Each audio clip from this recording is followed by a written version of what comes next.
Assalamualaikum warahmatullahi wabarakatuh. Saya Evi Aviana Sari, Kepala Dinas Kebudayaan dan Pariwisata Provinsi Jawa Timur.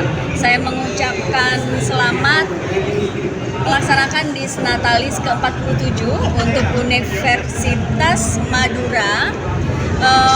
Luar biasa karena ini adalah universitas tertua di Pulau Madura. Jadi saya turut berbangga bahwasanya harapannya adalah anak-anak muda atau lulusan atau adik-adik yang masih mengikuti perkuliahan di Universitas Madura bisa memberikan kontribusi nyata kepada Provinsi Jawa Timur pada umumnya dan Madura khususnya. Jadi teruslah bersemangat, teruslah membangun bangsa ini, teruslah membangun Jawa Timur, teruslah membangun Madura karena Jawa Timur sebagai gerbang baru Nusantara.